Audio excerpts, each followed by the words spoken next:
আসসালামু আলাইকুম। আশা করি সবাই ভালো আছেন। চলে আসলাম জিটিনিস্টিটিউটের পক্ষ থেকে মাইক্রোসফট ওয়ার্ডের নতুন একটা টিউটোরিয়াল পর্বে।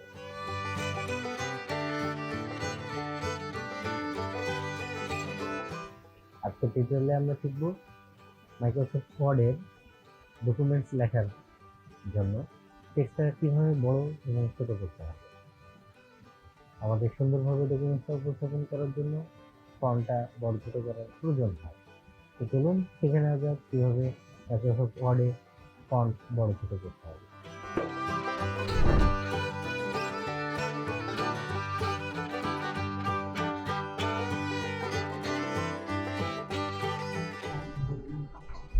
আমরা শিখবো হচ্ছে মনে করেন যে ওয়ার্ডের প্রত্যেকটা শব্দের প্রথম অক্ষর বড় হয়। এটা একটা সিস্টেম।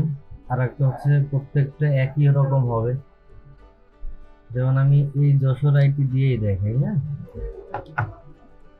এটা না, এটা দেখানো যাবে না, এই দুইটা দেখাতে হবে। হ্যাঁ, এই যে দুইটা ওয়ার্ড, এটা প্রথমে শুরু হয়েছে বিধায় এটা বড় আছে, কিন্তু দেখেন উইথের ডাব্লুটা ছোট আছে।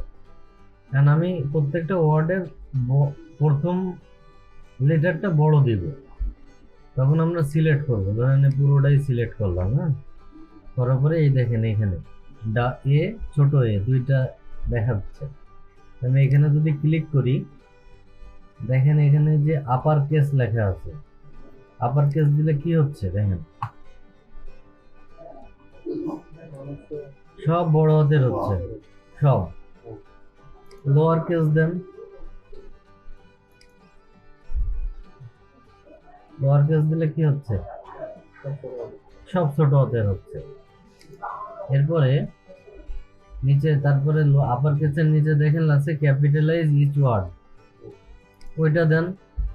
দেখেন প্রত্যেকটা ওয়ার্ডের প্রথম অক্ষর বড় হচ্ছে, ঠিক আছে।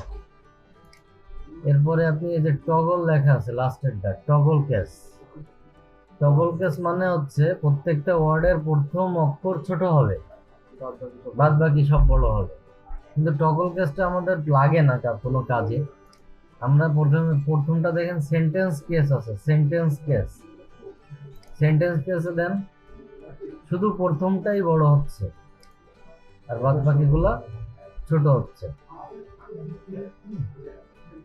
ঠিক এইভাবে মনে করেন আমরা সাধারণত সেন্টেন্স কেস আর একটা হচ্ছে ক্যাপিটালাইজ ইচ ওয়ার্ড আর আপার কেস, এই তিনটাই আমরা ব্যবহার করি। কোনটা তিনটা? সেন্টেন্স কেস অর্থাৎ সেন্টেন্সের শুরুর অক্ষর বড় হবে, এরপরে হচ্ছে আপার কেস মানে সব ক্যাপিটাল হবে, আর হচ্ছে ক্যাপিটালাইজ ইচ ওয়ার্ড অর্থাৎ প্রথম শব্দের প্রথম লেটারটা বড় হবে। এটা আমরা এইগুলো এই তিনটাই মূলত ব্যবহার করি। আশা করি আপনারা মাইক্রোসফট ওয়ার্ডে একটি বড় ছোট করা শিখতে পেরেছেন। দেখা হচ্ছে পরবর্তী টিউটোরিয়ালে। ততক্ষণ পর্যন্ত ভালো থাকবেন। যারা আমাদের চ্যানেলটিকে সাবস্ক্রাইব করেছেন তাদেরকে অসংখ্য ধন্যবাদ। যারা নতুন দেখছেন তারা অবশ্যই সাবস্ক্রাইব করে বেল আইকনটিকে ক্লিক করে দেবেন। দেখা হচ্ছে পরবর্তী পর্বে। ধন্যবাদ।